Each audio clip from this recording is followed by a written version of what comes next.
अस्सलामुअलैकुम।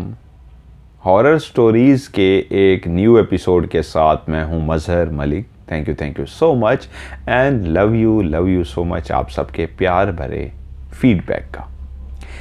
एक हमारी बहन समीना ने कैलिफोर्निया से मुझे सजेशन भेजी जो मुझे बहुत अच्छी लगी। उन्होंने कहा कि आप कहानी को एंड में जो अनाउंस करते हैं, लोग उस वक्त तक कहानी सुन चुके होते हैं तो एंड वो पूरा नहीं देखते, तो आप इसको शुरू में अगर आप बता देंगे तो लोग ये गलती नहीं करेंगे। और ये बात बिल्कुल मेरे दिल को लगी।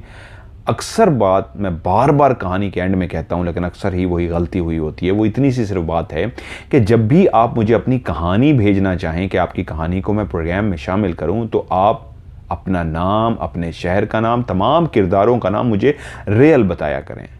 और उसके बाद आगे ये भी बता दें कि मैं कहानी में उनको रियल ही बताऊं या कहानी में उनके नामों को फर्जी कर लूं। एक बात। दूसरी बात, अगर आप कहानी लिख के भेजना चाहते हैं व्हाट्सएप पे तो लिख के भेजिए, और अगर वॉइस मैसेज रिकॉर्ड करना चाहते हैं तो वॉइस मैसेज रिकॉर्ड करके भेजें। लेकिन दोनों सूरतों में, मिसाल के तौर पे आपने कहानी लिखी है, उसको लिखी हुई कहानी को भेज दीजिए, फिर एक अलग से दूसरा मैसेज कीजिए और वहां लिखिए STORY। लोग क्या करते हैं, स्टोरी के नीचे नीचे लिख देते हैं और उसी एक मैसेज को भेज देते हैं। नहीं, स्टोरी भेज दीजिए और अलग से दूसरा मैसेज खाली जिसमें लिखा हो STORY, स्टोरी लिखना है। इसी तरह वॉइस मैसेज रिकॉर्ड करके भेजना चाहते हैं, लंबा सा वॉइस मैसेज अपना रिकॉर्ड करके भेजिए। कोई बात भूल गए हैं उसको छोटा सा और मैसेज रिकॉर्ड करके भेजिए, लेकिन उसके एंड पे भी STORY स्टोरी आपने लाजमी लिखना है और भेजना है। इसको व्हाट्सएप का नंबर +923136655500 पे। एंड पे भी मैं आपको ये दोबारा से रिपीट कर दूंगा याद दहानी के लिए कि वीडियो को लाइक ज़रूर कीजिएगा, दोस्तों के साथ शेयर कीजिएगा। Thank you so much. ये कहानी जो मैं आपको सुनाने जा रहा हूँ, इस कहानी में एक सबक भी है और बहुत सारे सवालात जो आप लोगों के दिमाग में पैदा होंगे, एंड में मैं आपको उसका जवाब भी दूंगा। जहाँ इस कहानी में खौफ है, डर है, वहाँ उस कहानी में कुछ ऐसी बातें भी हैं जो हमारी ज़िंदगियों में भी ऐसा बहुत कुछ फैला हुआ है। और एक कोई भी ऐसी कहानी जिसके सुनने से मज़ा भी आए और वहीं पे ज़िंदगी का एक सबक भी हासिल हो, तो क्या ही बात है। उम्मीद है ये कहानी आपको पसंद आएगी। फ़र्जी नाम उन्होंने अपना रखा है समन। इंडिया में इस नाम को सुमन बोला जाता है, लेकिन क्योंकि लाहौर से उनका ताल्लुक़ है, तो पाकिस्तान से उनका ताल्लुक़ है, लाहौर नहीं, मैं वैसे बोल गया, तो इसलिए मैं इसको समन पढ़ूँगा। समन कहती हैं, जिस घर में मैं पैदा हुई, जिस घर में मैंने आँख खोली, एक अमीर घराना था जहाँ पे पैसे की रेल पेल थी, नौकरों की एक फ़ौज थी, गाड़ी, घर, बंगला, बैंक बैलेंस, जो इंसान को चाहिए होता है वो सब इस घर के अंदर मौजूद था। ना सिर्फ मैं एक लाडली बेटी थी क्योंकि मैं अपने वालिदैन की अकलौती बेटी थी, तो ना सिर्फ लाडली थी बल्कि खुदा ने ऐसी शक्ल और सूरत पैदा की थी कि जो भी देखता तो माशाअल्लाह कहता और कहता क्या खूबसूरत सी चांद सी बेटी है। जो भी मुझे एक दफ़ा देखता रुक जाता और प्यार करता। मैं बहुत लोगों के मुताबिक एक हसीन और जमील चेहरे की मालिक थी। वक्त पर उड़ा के गुजरा, 9 साल की हुई मैं तो मेरी वालिदा अल्लाह को प्यारी हो गई।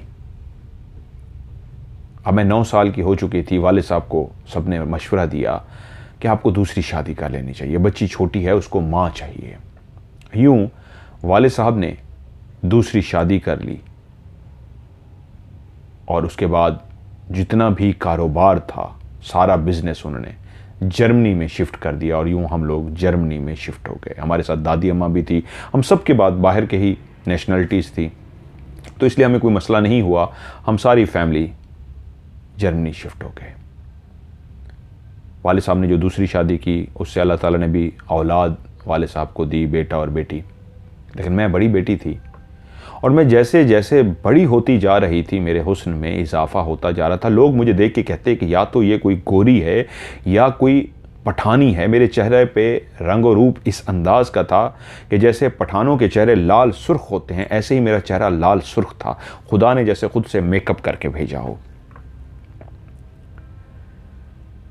मैं जब स्कूल में पढ़ती थी तो वहाँ पे भी लड़कियाँ बहुत सारी मेरी दोस्त बनी, और जब मैं कॉलेज में दाखिल हुई स्कूल के बाद, तो वहीं कॉलेज में ही मेरी एक कज़न सारा मेरी दोस्त भी बन गई और हम इकट्ठे एक ही कॉलेज में पढ़ते थे। वहाँ उस कॉलेज में जहाँ कई और लड़कियाँ मेरी दोस्त बनी, वहीं सारा मेरी बेस्ट फ्रेंड थी जो मेरी कज़न भी थी। सारा एक हंसमुख सी, चंचल सी लड़की थी, डरती नहीं थी, बहादुर थी, जो दिल में आता था गुजरती थी। जहाँ कोई अच्छा लड़का देखती तो फ़ौरन फ्लर्ट शुरू कर देती। उसको किसी बात का कोई डर नहीं था, लेकिन मैं कुछ अजीब तबीयत की मालिक थी। सारा के अलावा अभी तक अगर कोई लड़कियां थीं तो मेरी दोस्त बन सकी थी, मेरी ज़िंदगी में कोई लड़का दोस्त नहीं बना था। कॉलेज पढ़ते पढ़ते अक्सर मैं और सारा, कॉलेज के पास ही सारा की बड़ी बहन का ऑफिस था, वहाँ पे उनकी फर्म थी, वो वकील थी पेशे के हवाले से, और वो ऊपर वाले पोर्शन में बैठती थी। तो मैं और सारा अक्सर चलते हुए, वॉक करते हुए वहाँ पे चले जाते और नीचे सबसे हाय हेलो करते और ऊपर उनके ऑफिस में जाते और वहाँ बैठते, चाय वगैरह पीते, गपशप करते। वक्त इसी तरह गुजर रहा था कि एक दिन मैं और सारा चलते हुए उसी फर्म के अंदर दाखिल हुए, तो सामने दाखिल होते ही जो निगाह पड़ी तो नीचे जो रोज़ लोगों से दुआ सलाम होती थी, वहाँ पे एक नए चेहरे का इजाफा हो चुका था। हाँ, वो बहुत खूबसूरत था, वो सबसे हट के था। मैंने उसे जैसे ही देखा तो मुझे भी बहुत वो खूबसूरत लगा, लेकिन वो टिकटिकी बांधे मुझे देख रहा था। मैंने अपनी नज़रें नीचे झुका ली। मैं थोड़ी सी आगे बढ़ी और फिर से मैंने उसे देखा तो अभी तक वो मुझे ही देखे जा रहा था, इस अंदाज में जैसे आंखें झपकना भूल गया हो। वो खुद भी बहुत हसीन था, खूबसूरत चेहरे का मालिक था। शायद हर लड़की ने अपने ख्वाबों में एक शहजादा सोच रखा होता है कि मेरा जीवन साथी, मेरा लाइफ पार्टनर, मेरा शौहर ऐसा होगा, ऐसा खूबसूरत, ऐसा जवान, ऐसी शक्ल सूरत का मालिक। शायद मुझे भी लगा उन्हीं ख्वाबों के जो मैंने हीरो बना रखे हैं, उन्हीं ख्वाबों में जो शहजादे सजा रखे हैं, उसी में से शायद ये किसी शहजादे में फिट हो सकता है, ख्वाब के शहजादे में फिट हो सकता है। लेकिन फिर भी शर्म आड़े आ गई, मैंने निगाहें नीचे की और ऊपर चली गई। हम जाके ऊपर बैठे और वो चेहरा मेरे दिमाग में याद रहा। शायद ज़िंदगी में पहली दफ़ा ऐसा हो रहा था कि कोई दिमाग को, दिल को इस तरह भाया था कि ऊपर बैठ के भी वो याद आ रहा था। कई लड़के थे, कई लड़के देखे थे। एक बाहर मुल्क में आपको पता है हुस्न बहुत ज़्यादा होता है, लेकिन शायद इसमें कोई ऐसी कशिश थी कि मैं ऊपर भी बैठ के उसको सोचती रही। थोड़ी देर के बाद हम नीचे आए तो वो फिर से मुझे देख रहा था और मैंने उसे कनखियों से देखा और वहाँ से चली गई। तकरीबन 3 दिन के बाद मैं और सारा जब मिले तो सारा मुझसे बोली, तुम्हें एक बात बताऊं? नहीं सॉरी, जब हम उस ऑफिस से बाहर निकले तो सारा कहती है, यार कैसा खूबसूरत लड़का है यार, क्या बात है इसकी। सारा को वो अच्छा लग चुका था। और 3 दिन के बाद सारा जब मुझसे मिली तो सारा कहती है, तुम्हें एक बात बताऊं? मैंने कहा हाँ बताओ। कहती है, वो जो लड़का याद है वो हम गए थे तो वो एक लड़का था। मैंने कहा हाँ। कहती है, उससे मेरी दोस्ती हो गई है। मैंने कहा क्या मतलब? कहती है, मैं गई थी और उसने मुझसे नंबर मांगा, मैंने उसको अपना नंबर दे दिया। यूँ मेरी उसकी फ़ोन पे बात हुई और उसने वो जो सामने कैफ़े बना हुआ है वहाँ मुझे ऑफ़र की, तो मैंने कहा ठीक है कैफ़े चलते हैं। तो हम दोनों कैफ़े गए, वहाँ बैठे, हमने बातें की। मैं कहा वेरी गुड भाई, तुम्हारी तो दोस्ती हो गई, इससे अच्छी बात क्या हो सकती है, इतनी जल्दी तुम्हारी दोस्ती भी हो गई। क्योंकि सारा इसी तबीयत की मालिक थी, अगर उसको कोई पसंद आ जाता था तो फ़ौरन नंबर चेंज कर लेती थी और फ्रेंडशिप कर लेती थी। लेकिन सारा मुझे बताते हुए बोली, लेकिन यार एक बात समझ नहीं आई समन। मैंने कहा क्या सारा? वो बोली, वो जो आमिर है मुझसे जब मिला है, मेरा बहुत अच्छा दोस्त बन गया, हम लोग बातें करते रहे, लेकिन मुझसे पूछ रहा था तुम्हारे बारे में कि वो लड़की कौन थी जो उस दिन तुम्हारे साथ आई थी। तो मैंने उसे बताया वो मेरी दोस्त है, वो मेरे साथ आई थी। वो मुझे कह रहा था वो बड़ी अच्छी लड़की थी, बड़ी खूबसूरत लड़की थी। मैंने कहा हाँ वो तो बहुत प्यारी है, बहुत खूबसूरत है। अब मैं अपने दिल का इजहार सारा के सामने नहीं कर सकी थी क्योंकि सारा को वो पसंद आ गया था और सारा ने दोस्ती भी कर ली थी और मेरी शर्म हया मेरे आड़े आ गई थी और मैं अपने दिल की बात दिल में ही रखी थी। अब सारा रोज़ मुझसे मिलती और मुझे बताती कि मेरी आमिर से बात होती है, आमिर से मुलाकात होती है, तो आमिर हर दफ़ा यार तुम्हारा बहुत पूछता है, हर बात में तुम्हारा पूछता है वो कैसी है, वो ठीक है, वो खैरियत से है, वो कोई ना कोई बात में तुम्हारा हवाला ज़रूर निकाल लेता है। और मैं आगे से चुप कर जाती। एक दिन सारा मेरे पास ही और मुझे कहती है कि यार आमिर ने एक बात कही है। मैंने कहा क्या? आमिर कहता है कि मेरा एक कज़न है, उसका नाम फ़ारूक है, वो बहुत शरीफ लड़का है, अकाउंटेंट है, जॉब करता है बहुत अच्छी, बहुत शरीफ लड़का है, बहुत सादा सा लड़का है। तो मेरी ख्वाहिश है कि तुम्हारी जो दोस्त है ना, उससे दोस्ती कर ले। उसके कोई दोस्त नहीं है फ़ारूक का, उसकी कोई दोस्त नहीं है। तो अगर तुम्हारी दोस्त उससे दोस्ती कर लेगी तो वो बेचारा खुश हो जाएगा। तो सारा मुझसे बोली कि यार इसमें क्या हर्ज है, तुम उससे बात कर लो, तुम्हारा तो वैसे भी कोई दोस्त नहीं है, ज़िंदगी बोरिंग से ही गुजर रही है, इसमें ज़रा फ़न आ जाएगा तो ठीक है, ज़रा फ़न कर लेना, इस तरह गपशप कर लेना, तो इसमें बुरा क्या है। अब मैंने सोचा कि यार, मैंने कहा अच्छा ओके कल बताऊंगी। मैं घर गई, मैंने लाइफ को देखा। लाइफ में कोई ऐसा नहीं था, कमरा था, मैं थी, माँ बाप का प्यार था। ऐसा नहीं कि माँ बाप प्यार नहीं करते थे, बहन भाई भी थे, माँ बाप का प्यार था मेरे साथ, सब कुछ था। लेकिन शायद ज़िंदगी में लड़की ही दोस्त थी, कोई लड़का दोस्त नहीं था। और उसने मुझे कायल ये किया था कि सिर्फ बात ही तो करनी है, तुम्हें किसने कहा कि उससे मिलना, मुझे पता है तुम्हें पसंद नहीं है, मैं मिल लेती हूँ, तुम अपना सिर्फ उससे टाइम पास करना, बात करना। अगले दिन मैंने कहा यार मुझे नंबर दे दो। मैंने अपना नंबर मांगा था मेरा, मैंने कहा ठीक है मेरा नंबर उनको दे दो। मेरा नंबर फ़ारूक के पास चला गया और यूं फ़ारूक का टेक्स्ट मैसेज आया कि मैं फ़ारूक हूँ, आपसे बात करनी है। और यूं कॉल मिलाई। उन दिनों में टच मोबाइल अभी नहीं आए थे, छोटे मोबाइल आते थे। यूं मेरी और फ़ारूक की बात शुरू हो गई। जैसे ही मैंने फ़ारूक से बातें शुरू की, यही सोच के की कि वक्त पास करने के लिए मुझे इससे क्या करना है, क्योंकि मेरा ताल्लुक एक सैयद फैमिली से है। सैयद घराने के अंदर मैंने आंख खोली थी और मुझे पता था कि मेरी शादी होगी तो सिर्फ और सिर्फ सैयद घराने में होगी, उसके अलावा कहीं नहीं हो सकती। फ़ारूक कोई था, वक्त पास करने के लिए मैं उससे बात करना चाह रही थी। यूं मैं और फ़ारूक बातें करना शुरू हो गए। फ़ारूक की बातें बहुत अच्छी लगती थी मुझे। वो एक सादा सा इंसान था, मासूम सा इंसान था। उसकी कोई गर्लफ्रेंड नहीं थी, कोई उसकी दोस्त नहीं थी। वो अपने काम से काम रखता था, एक मेहनती शख्स था, बहुत अच्छी बातें करता था। और यूं मैं और वो काफ़ी वक्त बातों में गुजार देते। वक्त गुजरता रहा कि एक दिन उस फ़र्क की मैंने अपनी इमेजिनेशन में, अपने ख़यालों में, ख़यालात में उसका एक स्केच बना लिया, उसकी एक तस्वीर बना ली कि फ़ारूक की बातों से, आवाज़ से लगता है फ़ारूक ऐसा होगा, ऐसा होगा, ऐसा होगा। और फ़ारूक ने पहले ही दिन जब मुझे कॉल की थी, तो पहले ही दिन जो जुमला मुझे कहा था, फ़ारूक ने ये कहा था पहली कॉल पे कि मेरे कज़न ने बताया है आप बहुत खूबसूरत हैं, तो मैं बहुत खुशकिस्मत हूँ कि आपसे आज बात कर रहा हूँ, इतनी खूबसूरत लड़की से मैं बात कर रहा हूँ। मैं तो किसी लड़की से बात ही नहीं करता। आप बहुत प्यारी हैं, आप बहुत खूबसूरत हैं। तो मेरी बहुत तारीफ़ें करता रहा था। उसको उसके कज़न आमिर ने बताया था कि मैं बहुत खूबसूरत हूँ, तो इसलिए मेरी बहुत तारीफ़ें करता रहा। यहाँ तक कि वक्त गुजरते गुजरते फ़ारूक ने कहा, समन मैंने आपसे मिलना है, दूर से आपको देखना है। मनाते मनाते आखिर मैं मान गई, ठीक है आप कॉलेज के बाहर आज आ जाइएगा, आप मुझे देख लीजिएगा। मैं और सारा जब कॉलेज में थे तो मैंने सारा को बता दिया कि आज फ़ारूक मुझे देखने के लिए आ रहा है। तो उसने कहा ठीक है, कॉलेज के बाद दोनों इकट्ठी खड़ी हो जाएंगी तो उसको आप हाथ हिला देना। मैं और सारा कॉलेज के बाद बाहर खड़ी हो गई और फ़ारूक आया। और जैसे वो मेरी आंखों के सामने आया, वो फ़ारूक जिसका मैंने खाका बना रखा था, वो जो मेरे ख्वाबों का शहज़ादा, कहीं दूर दूर तक उससे नहीं मिलता था। और जिस फ़ारूक का मैंने खाका सोचा था, ये उससे भी बहुत बुरा था। हाँ, ड्रेसिंग बहुत अच्छी थी, पर्सनालिटी अच्छी थी, लेकिन शक्ल व सूरत ऐसे ही थी, कुछ ख़ास नहीं थी।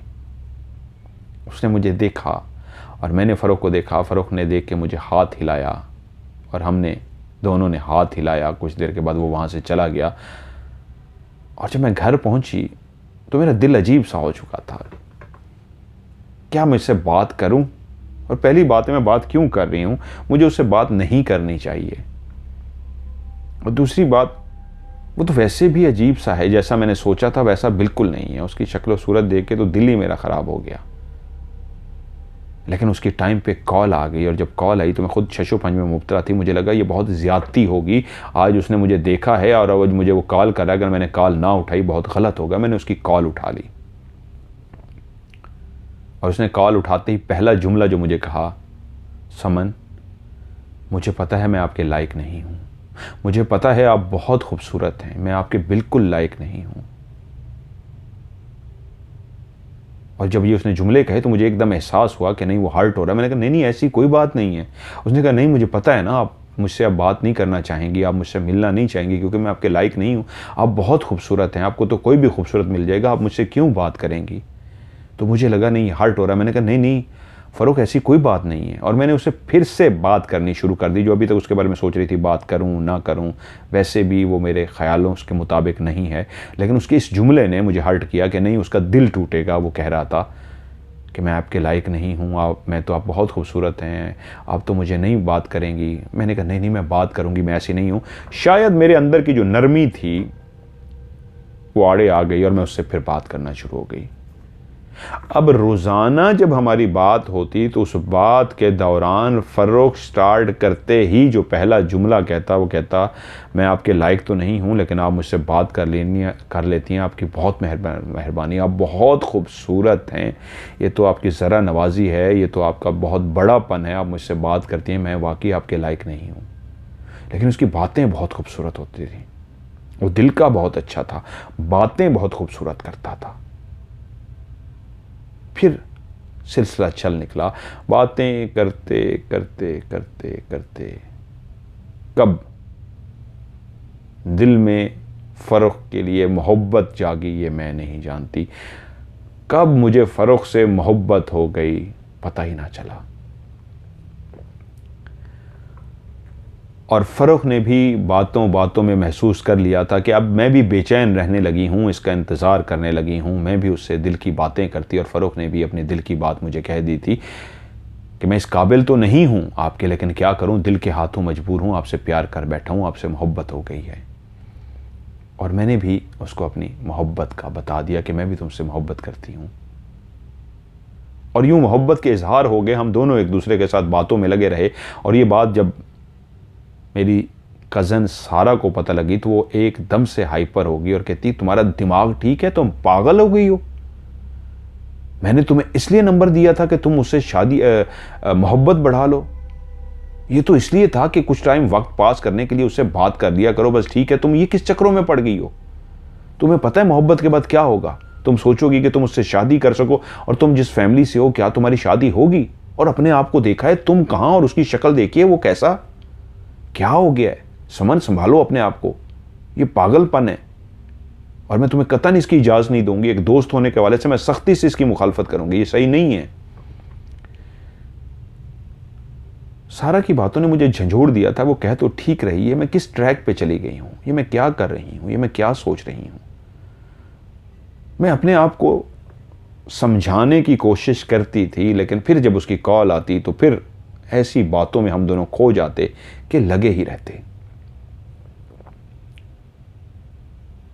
सारा मुझे डांटती रहती, समझाती रहती, लेकिन मैं फ़ारूक की मोहब्बत में ऐसी हो चुकी थी कि उसकी बातें, उसकी सादगी, उसका मासूमपन, ऐसी खूबसूरत बातें, ऐसे खूबसूरत, वो दिल का मालिक था, इतनी ज़बरदस्त पर्सनालिटी का मालिक था। क्या हुआ अगर शक्ल सूरत नहीं है, दिल तो बहुत खूबसूरत है, उसकी दिमाग के अंदर जो बातें हैं, जो उसकी सोच है वो तो बहुत खूबसूरत है, वो एक बहुत ही खूबसूरत दिल का मालिक है।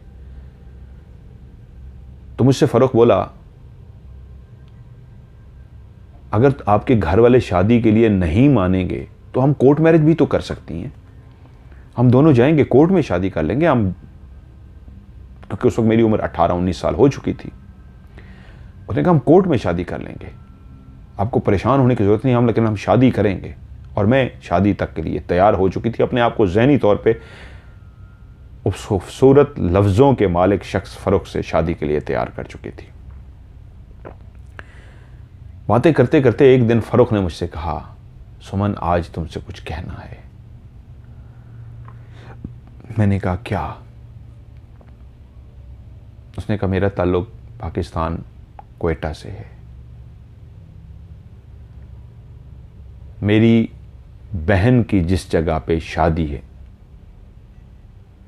उसी ही जगह पे मेरी भी शादी तय हुई थी। यानी खाला फूफो जिनके यहाँ भी उनकी शादी तय हुई थी, वट्टा सट्टा वहाँ पे था कि यानी इन्होंने अपनी बहन दी थी और उनकी बहन फ़रोख के लिए घर वालों ने ले ली थी। तो वो फ़रोख बता रहा था कि मैं चाहूँ भी तो तुमसे शादी नहीं कर सकता, ये राज मैंने तुमसे छुपाया है कि मेरी बहन जिस घर में ब्याही गई है उसी घर में मेरी शादी होनी है, और अगर मैं ऐसा नहीं करूँगा तो मेरी बहन का घर खराब हो जाएगा, मैं तुमसे शादी नहीं कर सकता।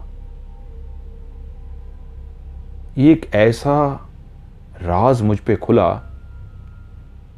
कि मैं जहाँ परेशान हो गई कि ये क्या है, ये उसने क्या कह दिया है, वहीं मेरे अंदर और एक आग लग गई इस शिद्दत के साथ कि ये कैसे हो सकता है, ये मेरा नहीं होगा, ये तो मेरा है, ये कैसे किसी और का हो जाएगा। मैंने इसके साथ मोहब्बत की है, मैंने इसके साथ बातें की हैं, मैंने इसके साथ कई ख्वाब बुने हैं, आगे की कई प्लानिंग की है, कैसे ये किसी और के पास चला जाएगा, ये नहीं हो सकता। और सारा मुसलसल मुझे समझा रही थी कि पागलपन मत करो, तुम शादी नहीं कर सकती, तुम्हारे घर वाले तुम्हारी शादी नहीं करेंगे फ़रोख से। लेकिन मेरे अंदर ये हो चुका था कि नहीं, मैंने फ़रोख से शादी करनी, और फ़रोख मुझे कह चुका था मैं आपसे शादी नहीं कर सकता। मैं अजीब सी हो चुकी थी। फ़रोख मुझसे बातें अब करता था, इसके बावजूद कि मुझे बता चुका था हमारी शादी नहीं हो सकती, लेकिन मुझे उसकी बेचैनी होती, मैं दिल में उसके लिए तड़प महसूस करती, इंतज़ार करती कब फ़रोख की कॉल आएगी, कब फ़रोख मुझसे बात करेगा। और मैं फ़रोख से बात करती। वहीं पे मेरी एक और फ्रेंड जो मेरे साथ कॉलेज में पढ़ती थी, उसको इस बात का पता लगा, तो उसने कहा मुझे बताओ तुम क्या चाहती हो। मैंने उसे कहा मैं एक लड़के को प्यार करती हूँ और उससे शादी करना चाहती हूँ, मजबूरी ये है कि उसकी शादी कहीं और तय हो चुकी है, वो मुझसे शादी नहीं कर सकता, और उसने मुझे क्लियर कह दिया है कि वो मुझसे शादी नहीं करेगा, वो मजबूर है, वो मुझे इनकार कर चुका है, मुझसे बात करता है लेकिन मुझसे अब शादी नहीं करना चाहता, मैं उससे शादी करना चाहती हूँ। तो वो बोली, सॉरी, उसने मुझसे पूछा क्या तुम मुझसे शादी करना चाहती हो। पूरी मेरी बात सुन के मैंने कहा हाँ। शायद मैं ना कहना चाहती थी लेकिन मेरे मुंह से निकला हाँ। अंदर मेरे शायद एक फाइट चल रही थी, मैं नहीं भी चाहती थी और मैं चाहती भी थी कि शादी हो, और मैं चाहती भी थी कि ना हो। ये सारी बातें आपको एंड में बताता हूँ क्या था। उसने कहा जी मेरे पाकिस्तान में एक चाचा हैं, वो रूहानियत के एक बाबे को जानते हैं, एक वो हमारे काम इस तरह के करवा देते हैं, मैं उनसे बात करती हूँ और तुम्हें उनका नंबर देती हूँ, उनको कह देती हूँ तुम उनसे बात करो, तुम्हारा वो ये काम करा सकते हैं, हमारे ख़ानदान के काफ़ी काम उन्होंने कराए हैं। मैंने कहा ठीक है।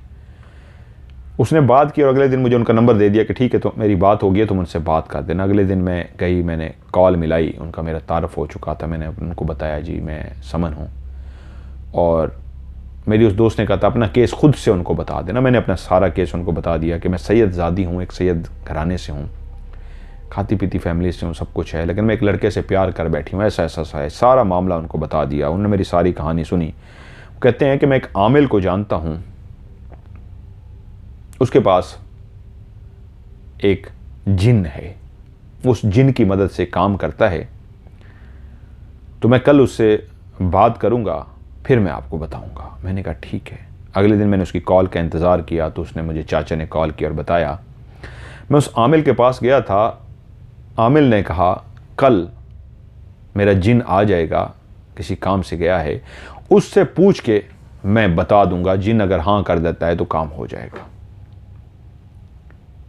अगले दिन मेरी चाचा से बात हुई, उन्होंने कहा जी हाँ जिन आ गया था और जिन ने खुद मुझसे बात की है, उसका नाम राम जी है। राम जी जिन से मेरी खुद बात हुई है और उस जिन ने कहा है ये तो काम ही कोई नहीं है, मैं करा दूंगा, वो बंदा खुद मजबूर हो जाएगा फ़रोख और शादी करेगा। जिन ने हामी भर लिए, आपका काम हो सकता है, लेकिन बेटा उसके लिए पैसे लगेंगे। मैंने कहा जी कितने पैसे। उन्होंने एक बड़ी अमाउंट का कहा। मैंने वो अमाउंट उनको भेज दी। फ़रोख और मेरी बातें चल रही थी, उधर राम जी जिन ने हामी भर ली थी कि वो मुझसे बात करेगा। कुछ दिनों के बाद चाचा ने मुझसे एड्रेस लिया और मुझे कहा, एक तावीज़ है जो तुम्हें मैं भेज रहा हूँ, इसको अपने कमरे में ऐसी जगह पे लटका देना जहाँ पे ये लटका रहे और हिलता रहे। तावीज़ मुझ तक पहुँच गया, वो डोरी से बंधा हुआ था, तो मैंने अपने कमरे में एक जगह पे उस तावीज़ को लटका दिया और वो लटकता रहा कि कोई घर वाले देख भी ना लें और वो लटकता रहे।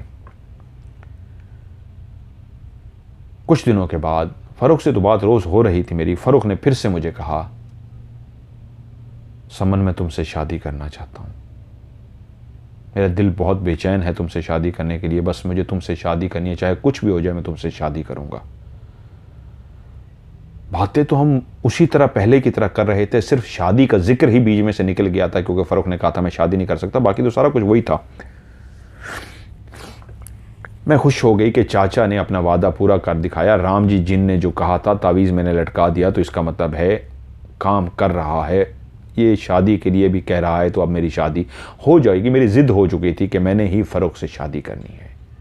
फ़ारूक ने मुझसे शादी के लिए हामी भर ली कि हाँ मैं तुमसे शादी करूँगा, मैं तुमसे प्यार करता हूँ। हमारी बातें होती रहीं, लेकिन कुछ दिनों के बाद फिर आहिस्ता आहिस्ता फिर वो भूल गया शादी के टॉपिक को। मैं इसको शादी का टॉपिक छेड़ती और वो टॉपिक चेंज कर देता।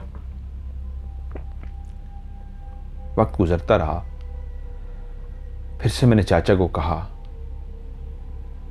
चाचा ने कहा बेफिक्र हो जाओ, तुम्हें टेंशन नहीं लेनी, काम हो जाएगा। जब कह दिया है ना, राम जी बहुत बड़ा जिन है और मेरी खुद उससे बात हुई है, पहले भी मैंने कई काम करवाए हैं उससे, आपका काम हो जाएगा, आपने टेंशन नहीं लेनी। बस जो जो चीज़ मंगवानी होती है, मुझे उसके लिए पैसे जो चाहिए होते हैं वो भेज देना। मैं पैसे भेज देती थी, वो जो कुछ डिमांड करते मैं उनको भेज देती। लेकिन फिर फ़ारूक ने कुछ दिनों के बाद एक ऐसी बात कही मुझे कि मेरे तन बदन में आग लग गई। फ़ारूक ने कहा, सुमन मैं तुम्हें आज सच बताना चाहता हूँ। मैंने कहा हाँ बताओ। उसने कहा पहली बात है, मैं कोई मासूम लड़का नहीं हूँ, मेरी कई गर्लफ्रेंड्स हैं, मेरे उनके साथ जिस्मानी ताल्लुक़ हैं, और जैसा तुम मुझे मासूम समझती रही हो, मैं ऐसा बिल्कुल नहीं हूँ। तुमने मुझे गलत समझा है, मैं तुमसे शादी नहीं कर सकता। और मेरी ज़िंदगी में तुम पहली लड़की नहीं आई हो, कई लड़कियां मेरी ज़िंदगी में आई हैं और उनकी इज्जतों से मैं खेला हूँ और उनको छोड़ दिया है, फिर मैं आगे बढ़ा हूँ।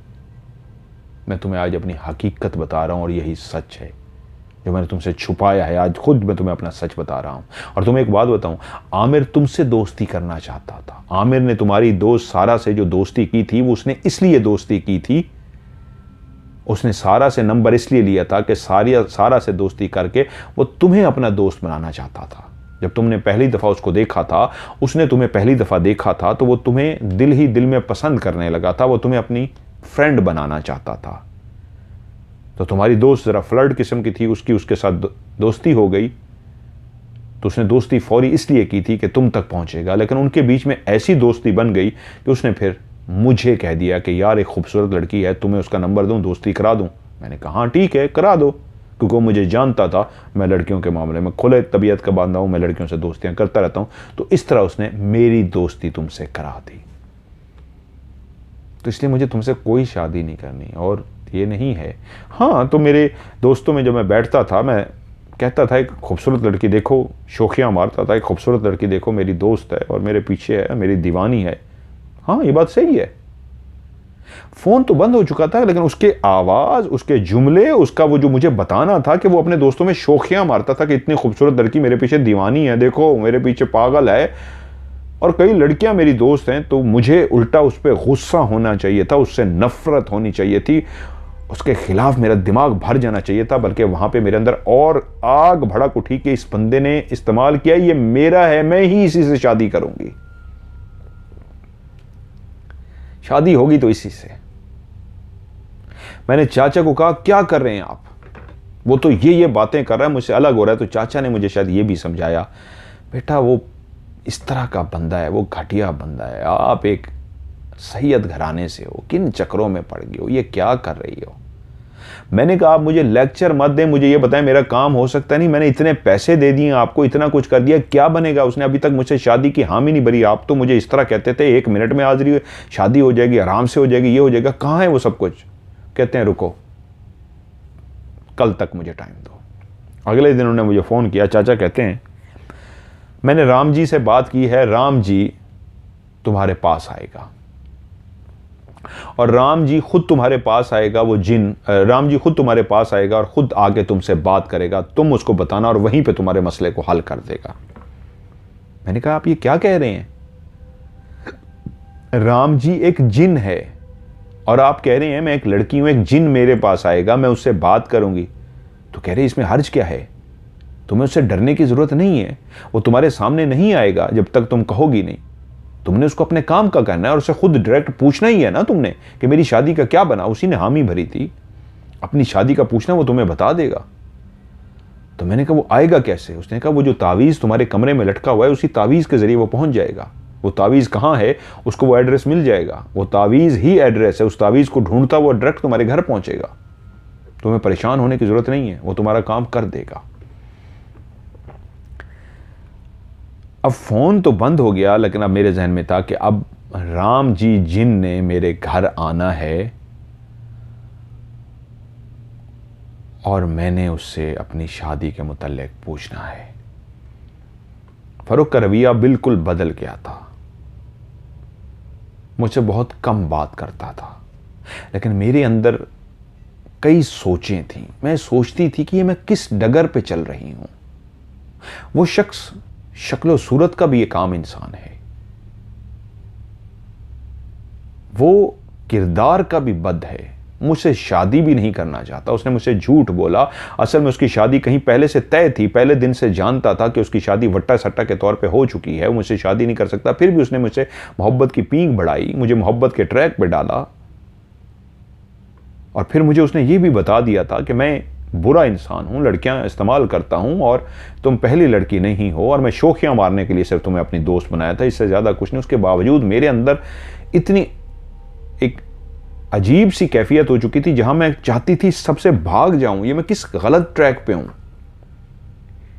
ये मेरे साथ क्या हो रहा है? फिर वहां मेरे अंदर होता था नहीं, मैंने उसको हासिल करना है।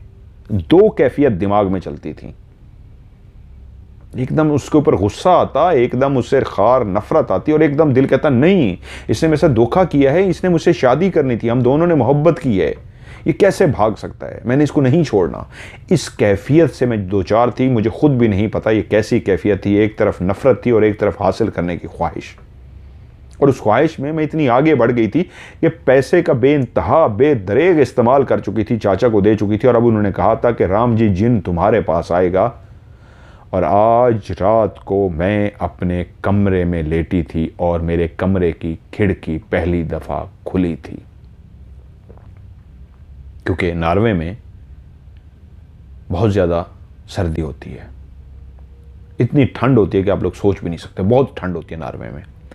तो कहती है वहाँ पे खिड़की हल्की सी भी खोलें तो शदीद ठंड आती है, लेकिन अब मैंने अपनी खिड़की खोल रखी थी, उसके आगे पर्दा किया हुआ था कि ठंड ना आए। और मेरी छोटी बहन भी मेरे साथ सोती थी, और आज पहली रात थी कि मैंने खिड़की को खोला था शाम के टाइम ही कि राम जी जिन ने मेरे पास आना है।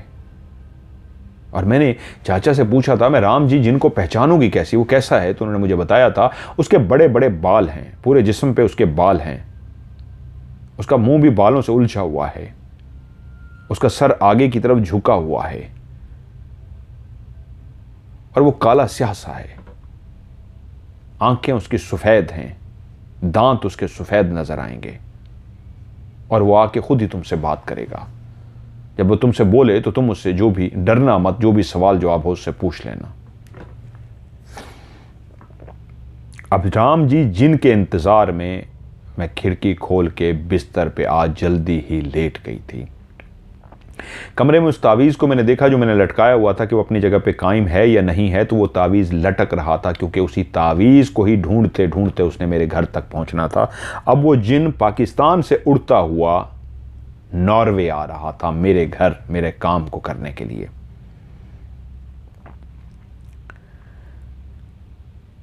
पहली रात मैं फ़ैसला कर चुकी थी मैंने सोना नहीं है, कहीं ऐसा ना हो कि मैं सोऊं और जिन आके वापस चला जाए, मुझे सोता हुआ देखे तो वापस चला जाए, मुझे जागना है।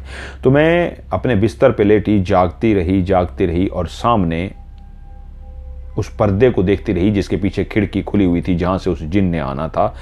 कब 2 बज गए रात के और मुझे शदीद नींद आनी शुरू हो गई। जो जल्दी सोती थी उसके लिए 1-2 बज गए। जागते जागते मोबाइल तो टच थे नहीं, क्या मोबाइल में लगे रहते। मैं सो गई, लेकिन फिर मेरी आंख खुल गई थोड़ी देर के बाद। मैं तो सो गई थी, कहीं आके चला ना गया हो। हाय ये क्या हो गया, मुझे तो नींद आ गई थी। राम जी जिन आया होगा और आके चला गया होगा। फिर आंख लग गई। वो रात जागते सोते गुजर गई। अगली रात फिर से खिड़की खुली हुई थी और मैं जाग रही थी। हवा से ज़रा भी पर्दा हिलता तो मुझे लगता राम जी आ गया है, मैं अलर्ट हो जाती, लेकिन राम जी नहीं आया। कई रातें राम जी का इंतज़ार करते करते मैंने गुजारी। वहाँ पे कुछ और तो नहीं हुआ, लेकिन एक चीज़ जो वहाँ पे होना शुरू हुई, मेरे साथ मेरी छोटी बहन एक रात सो रही थी कि ख्वाब में कुछ ऐसा बुड़बुड़ाना शुरू हो गई जैसे ख्वाब में कुछ चीज़ को देख के वो डर रही हो। उससे पहले कभी ऐसा नहीं हुआ था, लेकिन मैंने उसको देखा। मैं जाग ही रही थी राम जी के इंतज़ार में कि वो ख्वाब में डर रही थी और किसी चीज़ से लड़ रही थी और बातें कर रही थी। तो मैंने उसको आवाज़ दी और वो जाग गई। जब वो नींद से जागी तो बहुत डरी हुई थी, सहमी हुई थी, उठ के बैठ गई और मुझे कहती है मैंने मामा के पास जाना है, मैंने मामा के पास जाना है। तो वो उठ के चलती हुई मामा के कमरे में गई और उधर जाके सो गई। और ऐसा ये पहली दफ़ा नहीं हुआ था, अब ऐसा अक्सर होने लगता कि मैं राम जी के इंतज़ार में जाग रही होती, मेरी छोटी बहन डर जाती, उठती और मामा के कमरे में चली जाती। अब वो ज़्यादा डरना शुरू हो गई थी, उसको नींद में कुछ नज़र आना शुरू हो गया था। उससे पहले वो सुकून से सोई रहती थी, कभी ऐसा नहीं हुआ था वो उठती नींद से डरी हुई उठती और मामा के कमरे में चली जाती। अब ऐसा होना शुरू हो गया था। राम जी का इंतज़ार करते करते कि एक दिन मैं अपने भाई के कमरे में ऊपर बैठी थी, घर वाले सारे नीचे थे। मैं इस अंदाज में बैठी थी कि मेरे राइट साइड पे टीवी था और लेफ़्ट साइड पे कमरा था और कमरे के साथ बाथरूम का दरवाज़ा था। शाम का टाइम था, मैं बैठी टीवी देख रही थी कि मैंने ऐसा महसूस किया टीवी देखने के दौरान के लेफ़्ट साइड पे जो दरवाज़ा है उसमें से कोई दाखिल हुआ है। और जैसे ही मैंने ऐसे मुड़ के देखा तो मुझे नज़र आया कोई तेज़ी से दरवाजे से दाखिल हुआ है और बाथरूम वाले दरवाजे की तरफ चला गया है। मैंने देखा, मुझे लगा कि कौन गया। मैंने कहा शायद अम्मी गई हैं। मैंने आवाज़ दी, मामा मामा आप हैं, मामा मामा आप गई हैं अंदर। कोई भी जवाब नहीं आया क्योंकि सारे नीचे थे और मैं यही समझी थी शायद मामा दरवाजे से दाखिल हुई हैं और बाथरूम वाली साइड पे गई हैं। तो मामा नहीं थी। मैंने कहा पता नहीं मेरा वहम होगा। मुझे थोड़ा सा खौफ भी आया कि मामा नहीं था, मैंने तो किसी को क्लियर जाते हुए देखा और क्लियर जाते हुए देखा था। तो मामा नहीं है तो कौन है? कोई भी होता तो जवाब तो देता, कोई जवाब नहीं दे रहा था। मैं टीवी देख रही थी कि फिर मुझे ऐसे महसूस हुआ बाथरूम के दरवाजे वाली साइड से कोई मुझे देख रहा है। और मैंने मुड़ के जैसे ही उस तरफ देखा तो वहां पे कोई क्लेयर खड़ा था। बहुत बड़े बाल जो उलझे हुए थे, अजीब से उलझे हुए बिखरे हुए बाल। उसके चेहरे पे भी बाल थे, काला स्याह उसने चेहरा था। ऑरेंज कलर का उसने चुगा सा जो होता है, जिस तरह दरबारों पे पीर फ़कीर पहनते हैं, पीर नहीं मुरीद उनके पहन के फिर रहे होते हैं, लंबी सी एक कमीज सी होती है ऐसे ऑरेंज कलर की, लंबा सा उसने चोला सा पहना हुआ था। उसके गले के अंदर बहुत ज़्यादा मालाएं थीं, जैसे फ़कीर पहनते हैं या साधु पहनते हैं, बहुत ज़्यादा मालाएं पहनी होती है, बहुत ज़्यादा ऐसे, बहुत ज़्यादा उसके गले में मालाएं थीं। बाजू उसके इंसानों की तरह थे लेकिन बहुत ज़्यादा लंबे थे, नीचे पाँव तक जा रहे थे, घुटनों से भी नीचे उसके पाँव जा रहे थे। और बाकी हाथों के नाखून इतने बड़े थे जैसे उसने ज़िंदगी में कभी काटे ही ना हो, हाथों से भी बड़े बड़े उसके नाखून थे। और जैसे उसने कहा था उसके चेहरे पे बाल होंगे, काला स्याह उसका चेहरा होगा और सफ़ेद उसकी आंखें और सफ़ेद उसके दांत। वो मेरी तरफ देख के मुस्करा रहा था और उसके सफ़ेद दांत, जैसे ही मैंने उसकी तरफ देखा, उसके पूरे हुलिये की तरफ देखा, तो उसी वक्त वो मेरी तरफ देख के मुस्कराया और उसके सफ़ेद दांत मैंने देख लिए और उसकी सफ़ेद ही टोटल आंखें थीं और मुझे देख के मुस्करा रहा था। उसने अपना एक हाथ ऐसे दरवाजे पे रखा हुआ था, जिसकी वजह से मैंने उसके नाखून और उसके हाथ को देख लिया था, और एक उसका बाजू घुटने से नीचे तक जा रहा था और लंबे लंबे उसके नाखून थे और मैला कुचैला सा, और वो बिल्कुल क्लियर नहीं था, धुंधला धुंधला सा था कि नज़र भी आ रहा था, लेकिन वो जो कहना चाह रही थी ये इस तरह होता है जिस तरह ट्रांसपेरेंट, यानी कि आर पार नज़र आ जाना। जिस तरह ऐसे बहुत सारी चीज़ें होती हैं, रबड़ होती है, प्लास्टिक होती है, चीज़ें होती हैं जिनके शीशे होते हैं, आर पार नज़र आ जाता है, ट्रांसपेरेंट। इस तरह का वो ट्रांसपेरेंट था कि उसके आर पार नज़र आ रहा था कि जहाँ पे वो खड़ा था उसके पीछे दीवार या जो कुछ छुप नहीं रहा था। आप किसी जगह के सामने खड़े हो जाएं, पीछे वाली चीज़ छुप जाएगी, लेकिन उसका वजूद ऐसा था कि वजूद भी नज़र आ रहा था और वजूद के पीछे जो चीज़ें थी वो भी नज़र आ रही थी। क्योंकि ट्रांसपेरेंट को एक्सप्लेन कर रहा हूँ, कुछ लोग मासूम होते हैं, इंग्लिश नहीं समझ सकते, इसलिए इतनी डिटेल से एक्सप्लेन करता हूँ। तो वो नज़र भी खड़ा आ रहा था और उसके पीछे वाली चीज़ें भी नज़र आ रही थी, जिसमें उसका ऑरेंज, मैंने लंबा सा चोला भी देख लिया, उसके गले के अंदर मालाएं भी देख ली, उसके लंबे बाजू भी देख लिए, उसके सर पे उलझे हुए बिखरे हुए अजीब से बड़े बड़े बाल भी देख लिए, और उसकी वाइट आंखें भी देख ली, सफ़ेद दांत भी देख लिए। लेकिन वो शक्ल से बहुत भयानक, बहुत खौफनाक था और मेरी तरफ देख के मुस्करा रहा था, धुंधला धुंधला सा, और क्लियर भी था और धुंधला भी था, ट्रांसपेरेंट था।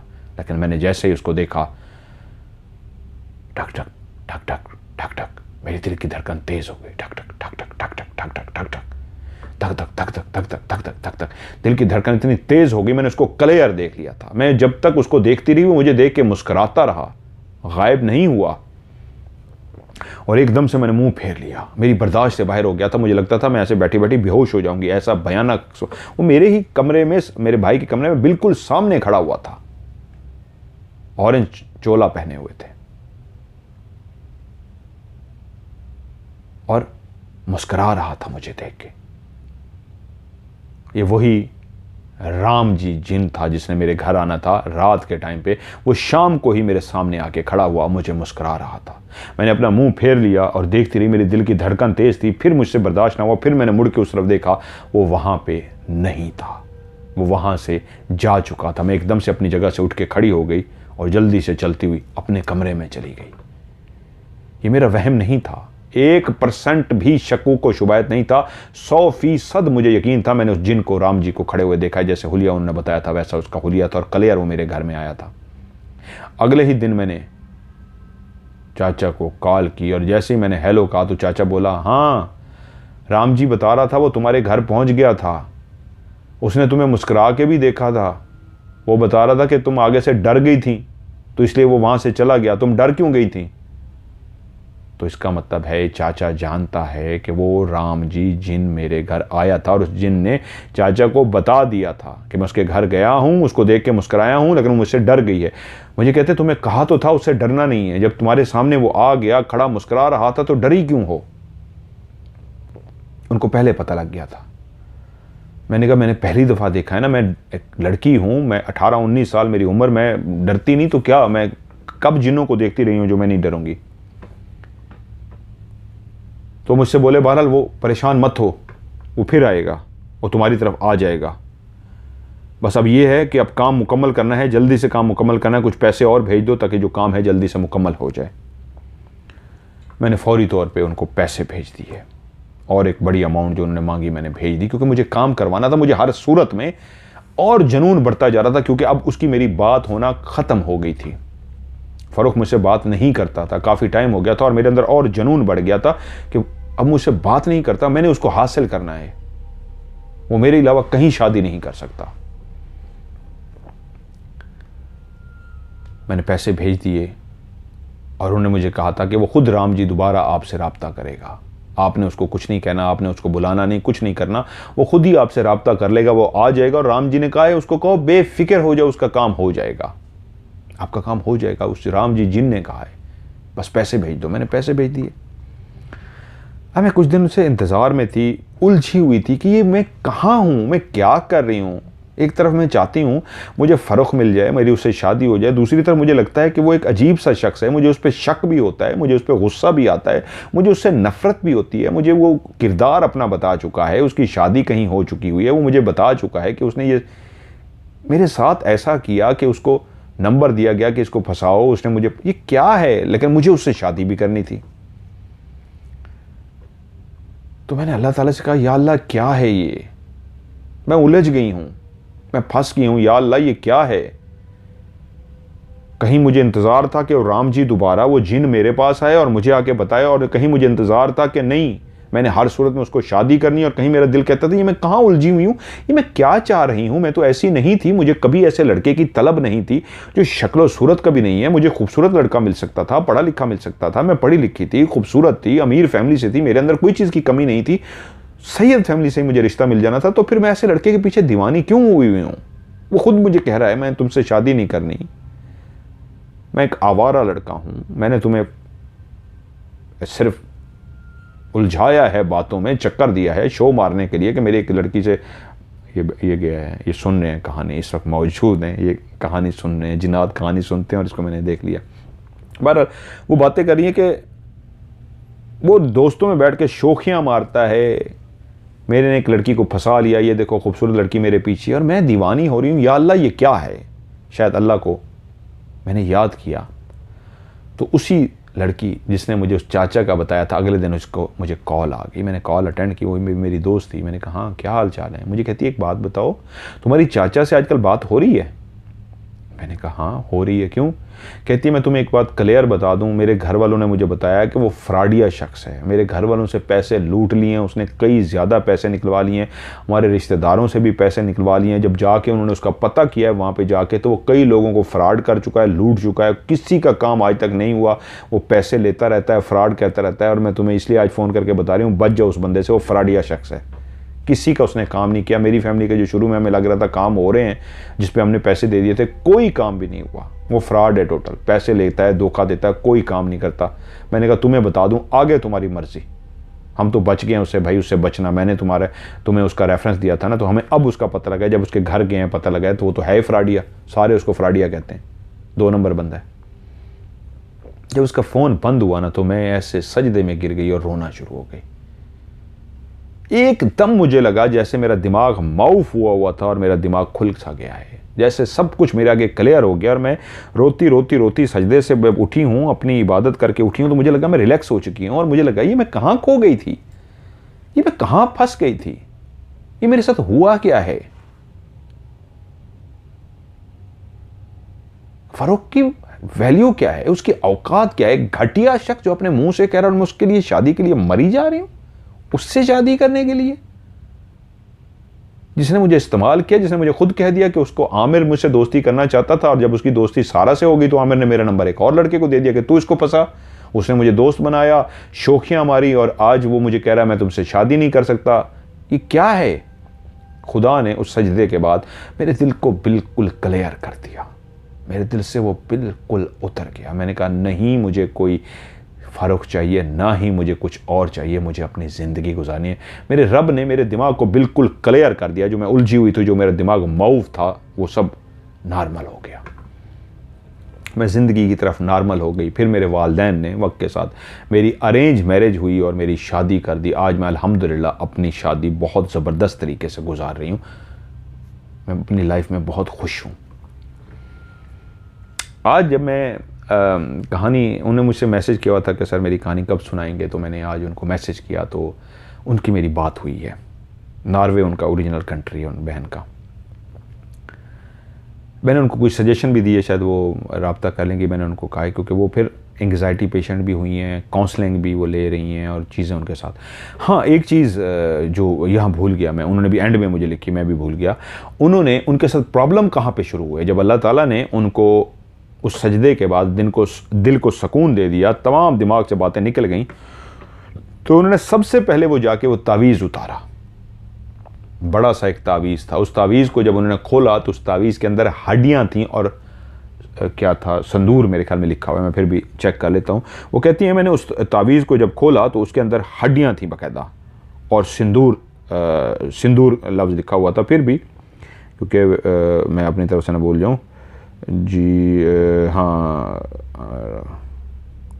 जी, वो कहती है सिंदूर था उसके अंदर से। वो सिंदूर मेरे हाथ को लग गया था, और जब मेरे हाथ को लग गया तो उसके बाद फिर मेरे साथ जो काम शुरू हुआ था वो ये था कि मैं जब रात को सोई होती थी तो मेरा कोई गला दबा देता था, कोई ज़ोर ज़ोर से मेरा गला दबा रहा होता था। मैं रात को डर जाती थी और बाज़ औक़ात मुझे महसूस होता था मेरा सांस बंद हो रहा है, कोई मेरे सीने पे चढ़ के बैठा हुआ है, कोई मेरे गले को दबा रहा है, कोई कमरे में मौजूद है,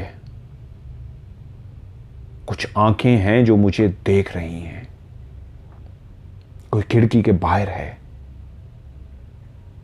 और फिर इन चीज़ों ने उनके दिमाग को इतना डिस्टर्ब किया कि आज शादीशुदा होने के बावजूद मुसलसल उनका इलाज हो रहा है।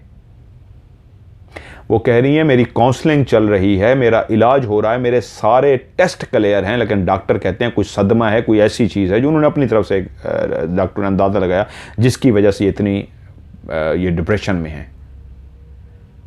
लेकिन क्योंकि वो कहती हैं डॉक्टरों को उन कहानी का नहीं पता कि मेरे ऊपर गुजरी क्या थी। वो सारे टेस्ट क्लियर कर चुके हैं। वो कहते हैं मुझे आज भी जब सांस कोई दबाता है तो बाकायदा मेरा सांस बंद हो जाता है। आज भी जब मेरे सीने पे कोई चढ़ के बैठा होता है तो मेरा सांस बंद होना शुरू हो जाता है।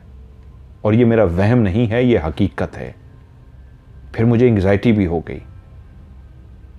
और समन कहती हैं कि आज भी इन चीज़ों का मैं सामना कर रही हूँ। जहाँ शादीशुदा लाइफ है, खुश हूँ, तो वहाँ पे ये इलाज मेरे चल रहे हैं। अब मैं आपको बताता हूँ ये क्यों है सारा कुछ। वो सिंदूर जो उन्होंने हाथ को लग गया तो उसके बाद उनके साथ हुआ, हड्डियाँ वो कहती है मैंने पानी में बहा दी थी, रख दी थी, मैंने पानी में बहाई थी, सिंदूर मेरे हाथ को जो लगा था उससे ये हुआ है। अब इस कहानी के 3-4 चीज़ें बहुत अहम हैं। जहाँ आपने कहानी सुनी, मकसद क्या था इस कहानी को सुनाने का, मैंने कहा ना सबक आजमोद है। वो जो फ़रोख लड़का था उसने ऐसी मीठी मीठी चौड़ी चपड़ी बातें की कि इनको अपने ऐसे जाल में फंसा लिया कि वो जान गया था। पहली दफ़ा ही जब उसने समन से फ़ोन पे बात की तो बातों बातों में पहचान गया कि ये इंतहाई मासूम सी लड़की है, इसको कोई चक्करबाजी आती ही नहीं है। तो वहीं पे उसने अपने लफ्ज़ों का जादू खेलना शुरू किया। वो भंवरा था, ऐसा भंवरा जो लड़कियों की तलाश में होता है। उसके पास लफ्ज़ों का जादू था। अकाउंटेंट जो था वो ज़हीन था, शक्ल सूरत का फारिग था, लेकिन अक्ल तो थी ना, ज़ुबान तो थी, लफाजी तो थी। तो वो चक्कर में फंसाता गया, ऐसा फंसाता गया जो लड़की बिल्कुल मासूम थी उसकी बातों में ऐसी उलझ गई कि उसने अपना ऐसा गर्विदा बना दिया उस लड़की को कि वो उसकी मोहब्बत में गिरफ्तार हो जाए। और वो लफ्ज़ों से ही ऐसा खेला चक्करबाजी से कि ये उसकी मोहब्बत में गिरफ्तार हो गई। जब ये उसने उसको देखा पहली दफ़ा तो इसकी दिल से ये उतर गई। उसने दूर से खड़े हुए देख लिया था कि ये तो सोहनी कुड़ी है, इसने कहा मुझे अपनाना है। तो उसने फ़ोन पे आते ही क्या कहा, हमदर्दी ली समन से। जानता था साइकोलॉजिकली समन से खेल रहा था, जानता था कि अब ये मुझसे भागेगी, मुझसे बात नहीं करेगी क्योंकि इसने मुझे देख लिया, मैं एक आम शक्ल सूरत का मालिक हूँ।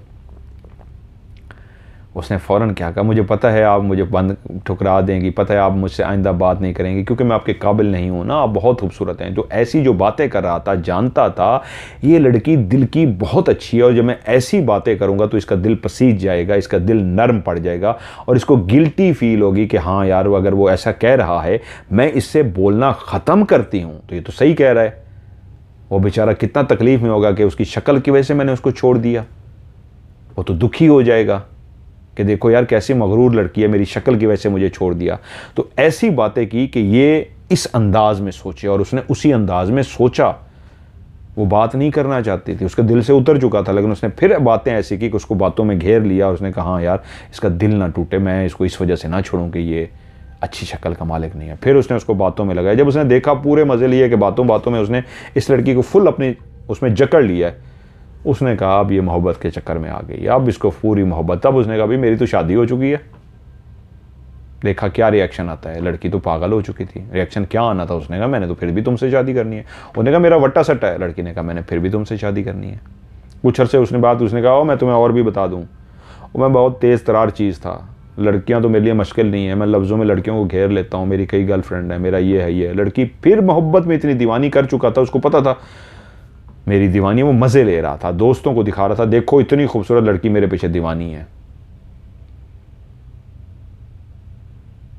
और वो और दीवानी होती जा रही थी। इधर इसकी कंडीशन क्या थी समन की, समन से जो गलती हुई है ना, हर इंसान से होती है। उसने बात शुरू कर दी और मासूम भोली भाली सी थी, उससे बात करती कि उसको लफ्ज़ों से वो करता गया। जब वो इसको मोहब्बत के ट्रैक पे ले आया ना, वहाँ पे इससे गलती क्या हुई, वहाँ इसने ईगो का मसला बना लिया। जब उसने कहा ना मैं तुमसे शादी नहीं कर सकता, असूलन इसके दिल में जो नफरत आनी चाहिए थी, वहां पे उसको ये लगा कि ये तो मेरा था, मैंने अपना फैसला कर लिया था कि इससे शादी करनी है, अब ये किसी और का कैसे हो सकता है। तो इंसान जब किसी चीज़ को ख़रीदने की भी ख्वाहिश कर ले ना कि ये गाड़ी मैंने ख़रीदनी है, और कोई कह रहे यार मैं ख़रीद रहा हूँ, तो इंसान कहता नहीं नहीं नहीं, जितनी महंगी लेनी पड़े मैंने इसको लेनी है, मैं पसंद कर चुकी हूँ। एक अमीरों के घर में पली बड़ी लड़की थी, ये अना उसके अंदर थी, जो चीज़ वो अपने लिए पसंद कर लेती थी वो उसको कहती थी मैंने लेनी है।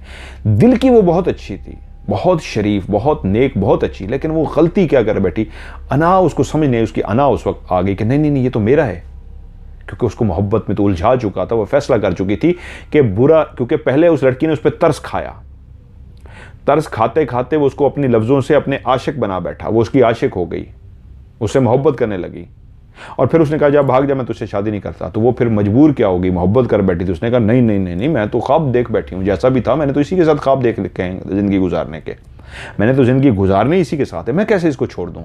तो यहाँ पर भी लड़की गलत नहीं है, अपनी वफा पे कायम खड़ी है। पहले उसने उसके साथ बात की, गलती की, दूसरी दफ़ा उसने उसको लफ्ज़ों में उलझा के अपने पीछे दीवाना किया, तीसरी दफ़ा उसने कहा मैं बेवफा नहीं हूँ, मैं वफा हूँ, तू बेवफा कर रहा है, मैंने तुझसे ही शादी करनी है। वो गलती कर रही थी, लेकिन वो वहाँ पे भी अपनी वफा को देखते हुए, अपने आप को सच्चा देखते हुए कि मैं गलत नहीं हूँ, मैं सच्ची हूँ, मैं बेवफाई नहीं करूँगी, ये कर रहा है, वो खड़ी होगी। इस तरह वो उलझती गई, एक तरफ वो वफा कर रही थी, एक तरफ गलती क्या कर रही थी कि अना कहती थी ये तेरा है, ये किसी और का नहीं हो सकता। तो इसलिए वो बाबे के चक्कर में फंस गई, चाचे के चक्कर में आ गई, चाचे ने उसको राम जी के चक्कर में लगा दिया, तावीज़ आ गया। अब तावीज़ और राम जी का जहाँ तक ताल्लुक़ है, तो याद रखिएगा जितने भी जिन्नात होते हैं ये खबीस होते हैं, ऐसे कई आमिल इनके ये कब्ज़े भी नहीं होते, ये जिन्नात कब्ज़े में नहीं होते, ये राज की बहुत बड़ी बात बता रहा हूँ, ये इनको गलत काम कराते हैं। इनको मैं अब नहीं कहना चाहता, सख्त बात हो जाएगी, लड़कियां पेश की जाती हैं इन जिनात को, बहुत सारी आंटियां जो जाती हैं ना, बच्चे नहीं हैं और ये वो नहीं है, ऐसे जिनात के आगे दी जाती हैं, छोड़ दें, बड़ी खौफनाक बातें हैं। फिर इनसे काम क्या लिया जाती है, इनके वो काबिज वाबिज नहीं होते, इनके नौकर नहीं होते जिनात, इनके रिक्वेस्ट करते हैं, इनको लालचे देते हैं। इनको लालच क्या होती है, इनको खाना पीना तो देते हैं जिनात को बहुत ज़बरदस्त, इनको इस तरह की औरत, और फिर वो क्या करते हैं, उनको रिक्वेस्ट करते हैं कि ये काम कर दें, ये काम कर दें। जिनात कुछ फरमाइशें करते हैं, वो उनकी पूरी करते हैं, और ये फिर इस तरह जिनात काम नहीं करते, ऐसे सिर्फ चराते रहते हैं। तो वो उसके कहने पे वो जिन आ गया था, काम नहीं करना था उसने, वो अपनी कोई बात मनवा के आया होगा, वहाँ वो उसके लिए चाचा सारे अरेंजमेंट करता होगा जो वो कहता होगा, और वो जिन था वो रूप धार के वहाँ आया, उसके घर में नजरा और चला गया। काम नहीं होना था। हाँ ये ज़रूर होना था, जब भी कोई ऐसा शैतान या ऐसा जिन आपके घर में आ जाए, फिर जाता नहीं है, काम नहीं करेगा, वो फिर आपके गले पड़ जाएगा। और मेरी बहन, मैं आज आपको डायरेक्टली इस स्टोरी के ज़रिए मुखातिब करके कह रहा हूँ, वो आज भी आपके इर्द गिर्द मौजूद है, उसकी नहूसत वो आज भी आपके घर में है, जिसकी वजह से आप एंग्जाइटी पेशेंट हुई हैं, जिसकी वजह से आपकी काउंसलिंग हो रही है, जिसकी वजह से आपका सांस बंद होता है, जिसकी वजह से आपको जितने भी इशू हैं, आप वहम का शिकार हो चुके हैं, खौफ का, जो कुछ आपके साथ हो चुका है, जो हमारी बातें हुई हैं, वो उस नहूसत, उस शैतान की वजह से है, जो आपके इर्द गिर्द आज भी मौजूद है। इसलिए मैंने आपसे कहा है कि आप मुझसे रब्ता करें, और मैं आपकी काउंसलिंग करता हूँ और आपका तोड़ करके देता हूँ। इंशाल्लाह ताला ये भाग जाएगा, ऐसी की तैसी फेर दूंगा और इसको सामने बुलाऊंगा। अगर आप मुझे इजाज़त देंगे, मैं वीडियो रिकॉर्ड करूंगा, इसको सामने बुलाऊंगा और इसको आपके सामने छितर मारूंगा, वादा ये मेरा। ऐसे की तैसी उसकी कहानी इसलिए सुनाई है कि इस कहानी में एक सबक है। एक मासूम लड़की, एक भोली भाली लड़की, जिसने कभी ज़िंदगी में किसी से बात नहीं की थी, उसकी सारा दोस्त तो तेज़ तरार थी, फ्लर्ट करती थी, दोस्तियाँ शोस्तियाँ लेके भाग जाती थी। ये बेचारी दिल की अच्छी थी, केयरिंग थी, लविंग थी, अकेली थी ना, माँ मर गई थी, माँ नहीं थी ना, तो अकेली हो गई थी। बाप का प्यार तो था लेकिन अकेली हो गई थी, बस इसी चक्कर में मारी गई। तो दुआ कीजिएगा आप भी, अल्लाह ताला हमारी इस बहन को खुश रखे। इसका कहीं पे कोई गलती नहीं है, कोई जो कुछ करती गई है ना, हालात कराते गए हैं उससे। तो ये कहानी उन्होंने भेजी है और मैंने आप इतनी कभी कहानी में किसी के ज़ात के बारे में बात नहीं की, तो आज इसलिए की कि ये सबक आजमोज़ है। किसी की बेटी के साथ, किसी की बहन के साथ भी ऐसा हो सकता है। ऐसे भंवरे हर जगह पे पाए जाते हैं। तो ये जो बहन ने अपनी कहानी भेजी वो भी इसलिए कि लोग इससे सबक हासिल करें। ऐसी चपड़ी चौटी मीठी मीठी बातें करके ही आपको जलील करके रख देते हैं, और वो कहाँ से कहाँ फंस गई कि आज सुकून की नींद नहीं सो पा रही, कुछ और मसले भी उनके साथ चल रहे हैं जो उन्होंने मुझे बताए, मैं यहाँ नहीं बता सकता, वो भी उनके साथ मसले हो गए हुए हैं। तो बस ये याद रखिएगा, जिन जो कोई भेज देता है ना, आ तो जाता है फिर जाता नहीं है। जो लोग तावीज़ लेने के लिए निकल पड़ते हैं ना, जो किसी के लिए तावीज़ लेके आते हैं, तो मैं कई दफ़ा पहले भी कह चुका हूँ, आप जब उस डेरे पे जाते हैं ना तावीज़ लेने के लिए, वहाँ पे कई मनहूस ऐसे शयातीन फिर रहे होते हैं जो इंतज़ार में होते हैं, ये औरत है, ये वो आपके पीछे पीछे आपके घर की तरफ चल पड़ते हैं। किस लिए चल पड़ते हैं? इसका अकीदा कमज़ोर है, ये ईमान इसका कमज़ोर है, ये तावीज़ों की तरफ आई है, इसका मतलब ये कुछ भी करने को तैयार हो जाएगी, और वो आपके घरों में आके डेरा ला लेते हैं, आपके और ईमान को कमज़ोर करते हैं, आपके अकीदे को और कमज़ोर करते हैं, तोहमात की तरफ आपको लेके जाते हैं, आपको ऐसे ऐसे इशारे देते हैं कि आप अल्लाह से दूर होकर मज़ीद शैतान के करीब जाते हैं। ये शैतान होते हैं। इसलिए मैं कहता हूँ कि किसी भी पीर फ़कीर के आप डेरे पे जाएंगे तो याद रखिएगा, वो पीर जो तवीज़ लिख के देता है, वो काम करे ना करे, वहाँ पर मौजूद शैतान आपके घर ज़रूर आ जाते हैं, और कई केस मैंने ऐसे किए हैं। तो इसलिए मैं आपसे रिक्वेस्ट करूँगा कि इनसे बचिएगा, और ऐसे पीरों फ़कीरों के घरों के दरबारों पे कभी ना जाइएगा, वरना आप लोग ऐसे परेशान हो जाएंगे। तो ये थी कहानी, इसको लाइक ज़रूर कीजिएगा, मैं बार बार रिक्वेस्ट करता होता हूँ, और लाइक ज़रूर कीजिएगा, और दोस्तों के साथ इसको शेयर ज़रूर कीजिएगा, और इस बहन के लिए भी दुआ कीजिएगा, अल्लाह ताला उनको इस परेशानी से, इस मुसीबत से, या एक जो नेक ख्वाहिश आगे वो कर रही हैं, अल्लाह ताला उनकी ख्वाहिश को पूरा करे। और मेरी बहन, अगर मैं आपके हवाले से कोई बात ऊंची नीची कर गया हूँ तो मैं दिल से माजरत खा हूँ। मेरा मकसद ये नहीं था आपको हर्ट करना, फिर ये कहना था आप मासूमियत में ऐसा कुछ कर गई हैं, आपका कहीं पे कोई कसूर नहीं है। बाकी एक वक्त के हाथों ऐसी मजबूर हुई हैं कि आपने कहा बस मैंने इसको हासिल करना है, आपके अंदर वफ़ा थी ना, खून एक ऐसा था, वफ़ा का खून था, तो बस सैयद हो गए, गलती होगी आपसे। इंसान है ना, हम फरिश्ते तो नहीं है, गलती हर इंसान से होती है, मुझसे भी हुई हैं, हर इंसान से होती है, लेकिन आपने वफ़ा को कायम रखा। सैयद के अंदर वफ़ा होती है, वो आप गलत ट्रैक पे भी थी, लेकिन वफ़ार थी कि यार मैंने शादी के लिए देखा है, तो मैं शादी की ही नीयत थी ना, नेक नीयती थी आपने, क्योंकि गुनाह कोई नहीं किया उसके साथ, नेक नीयती थी, तो आप नेक नीयती से चली। मिली कभी नहीं है उनके साथ, कैसा नहीं है उनके साथ मिलती रही है, दोस्ती थी नहीं, फ़ोन की हद तक इनकी दोस्ती रही है, और कभी ये मिले नहीं हैं, फ़ोन तक ही रहे हैं। आप लोग भी अपनी कहानियाँ भेजिए जी, ये ज़रूर सुन लिया करें, इसमें लोग सुनते नहीं हैं। जिस तरह मेरी बहन समीना ने कहा, मैंने शुरू में अनाउंस किया और वो चले जाते हैं, तो वो गलती करते हैं कि जब भी आप अपनी कहानी मुझे भेजें तो आप अपना नाम, अपने शहर का नाम, अपने गांव का नाम, जितने भी उसमें किरदार हैं कहानी में उनके नाम सब मुझे हकीकी बताएं, रियल बताएं, लेकिन आगे ये भी बता दें मैं भी रियल बताऊं या फ़र्ज़ी कर दूं। एक दूसरा, आप कहानी लिख के भेजना चाहते हैं या वॉइस मैसेज रिकॉर्ड करना चाहते हैं, पहले भेज दें। मिसाल के तौर पर आपने उर्दू में कहानी लिखी, उसको व्हाट्सएप पर सेंड कर दें, उसके बाद एक और अगला मैसेज लिखें, क्या STORY, स्टोरी, सिर्फ स्टोरी लिख के उसको भी भेज दें। मैं जब देखता होता हूँ आपका वॉइस मैसेज हो या स्टोरी लिखी हुई हो, मुझे वो नहीं नज़र आता, नीचे नीचे एक आखिरी एक अलग से आपने मैसेज लिखा होता है ना स्टोरी, मुझे स्टोरी लिखा हुआ नज़र आता है। जहाँ पे मुझे स्टोरी लिखा हुआ नज़र आएगा उसको पहले मैंने खोना है, अच्छा वॉइस मैसेज आया हुआ है या लिखी हुई आई हुई है, स्टोरी है, चला के देखता हूँ, उसको नंबर दे के सेव कर लेता हूँ। जैसे आपका नंबर आता है फिर मैं उसको सुना देता हूँ। लोग एंड वाला पोर्शन नहीं सुनते, ये गलती करते हैं, इसलिए उनकी कहानी प्रोग्राम में शामिल नहीं हो सकती। आपने ये गलती नहीं करनी। और भेजने के लिए मेरा व्हाट्सअप नंबर है +9231365500। इसको उर्दू में पढ़ेंगे +9231365550। आज की हॉरर स्टोरी से मज़हर मलिक को दीजिए इजाज़त। आप वीडियो को लाइक कीजिएगा। खुदा हाफिज़।